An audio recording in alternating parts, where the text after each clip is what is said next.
नमस्कार विद्यार्थी मित्रांनो, या आधीच्या व्हिडिओत आपण पाऊस पाणी या कवितेचे वाचन केले होते आणि आता आपण पाहणार आहोत यावर काय प्रश्न विचारले जाऊ शकतात ते.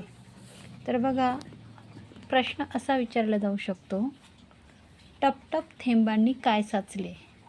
तर उत्तर आहे, टपटप थेंबांनी तळे साचले. दुसरा प्रश्न असा विचारला जाऊ शकतो, धान्याचे कणीस कशावर डुलते आहे? तर धान्याचे कणीस कशावर डुलते आहे? धान्याचे कणीस वाऱ्यावर डुलत आहे. त्यानंतर असा प्रश्न विचारला जाऊ शकतो, सर्वांना पाणी कोणी दिले? तर बघा, कवितेतच उत्तर आहे,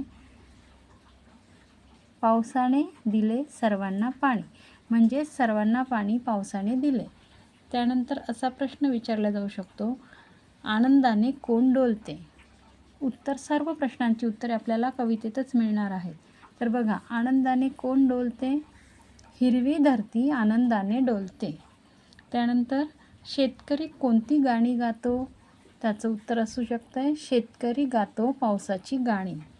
त्यानंतर धरण कशाने भरले आहे? तर धो पावसाने धरण भरले आहे.